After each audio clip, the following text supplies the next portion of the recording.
to get rid of them by hook or by crook, which has killed now almost 50 of them in cold blood, state killings. And this, a government that owes its existence to the West. It would still be ruled by Saddam Hussein, would Iraq, if the West, if America and Britain, arguably wrongly, but nonetheless it's a fact, had not supplanted Saddam Hussein and exchanged his brutal regime. This is truly an appalling situation, because al-Maliki has given a date, 31st of December, coinciding suspiciously with the date of the final American withdrawal. It must be remembered that back in 1986, when this group fled from France because France expelled them because of Iranian pressure, it was France, really, that gave in first to Iranian pressure in 1986 and forced them to come to Iraq, where, of course, they were welcomed by Saddam Hussein. They were given refugee status by him, quite rightly, by his regime. They were given Camp Ashraf, a deserted place, and they spent millions of dollars refurbishing it, building roads, building schools, building library facilities. All these they have, and they are entitled to compensation if, and I don't dispute, and it's something that, let's be read, I don't know how my colleagues see it, but I see the international law very clearly. Although they have been given that land, and for 25 years they have built structures upon it, and they must have compensation for it. At the moment that seems to be an great demand, because what they're fearing for is their lives, and what the international community, if the responsibility to protect has any meaning, this is a classic case for exercising it. The UN has signed up to the principle of a responsibility to protect innocent civilians who are at risk. Here we have refugees, protected people who are plainly at risk of their life. What is to be done?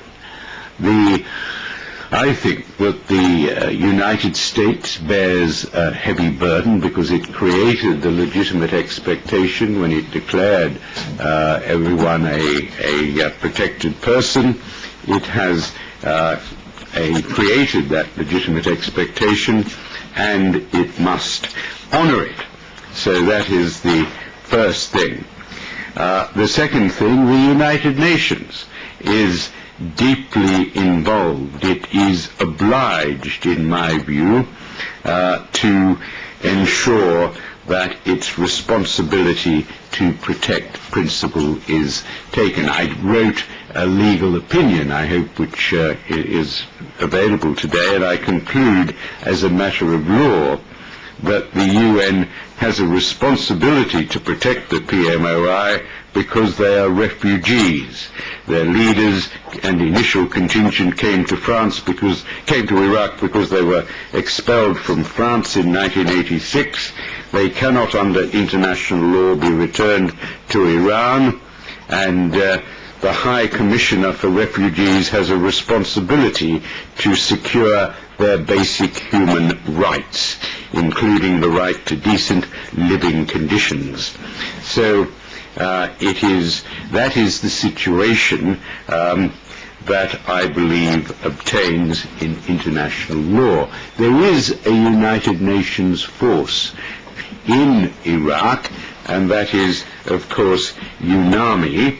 So United Nations must put its troops, its blue berets, in the vicinity of the camp to make it a safe haven until this emergency has been solved.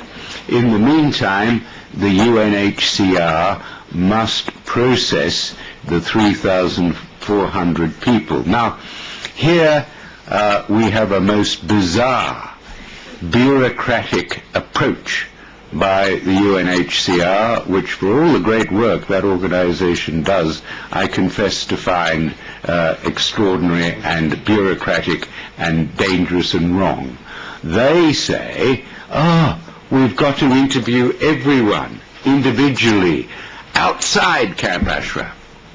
Well, the minute you take people outside Camp Ashraf, they are vulnerable. That has been clear from what has gone on in the last couple of years. It is stupid for the UNHCR to make this condition. We all know that these people, all 3,400 of them, are genuine refugees. The whole history cries out that they are genuine refugees.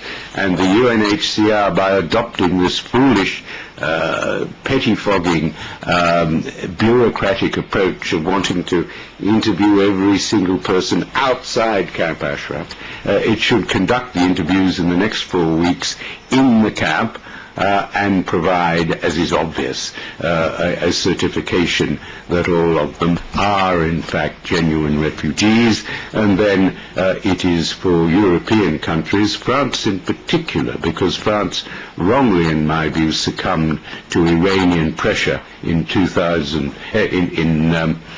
all those years ago in 1986.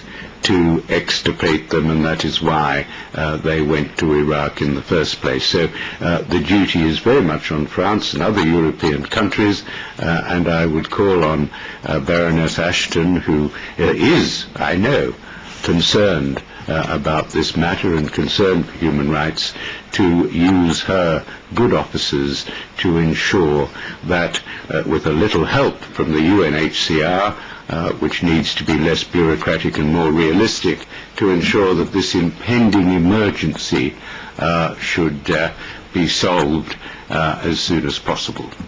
Thank you. Une fois de plus, on se retrouve en train de dire des choses simples qui manifestement sont peu entendues par des personnes qui ont la fonction et la responsabilité de justement faire respecter ce droit international. Donc effectivement, en tout cas en ce qui nous concerne à Berne, nous demandons au Conseil fédéral d'intervenir de toute urgence auprès du secrétaire général de l'ONU, d'envoyer à Ashraf des casques bleus et des observateurs onusiens pour protéger les habitants du camp et prendre position contre ce deadline afin que les habitants puissent être transférés dans des pays tiers. Je crois que ça, c'est vraiment la moindre des choses qu'on peut demander. Et il y a des organisations, des grandes commissions, des hauts commissariats qui sont à portée de voix d'ici. Aujourd'hui, on leur demande vraiment de dire si vous ne faites rien, mais on l'a déjà dit il y a déjà pas mal de temps, si vous ne faites rien,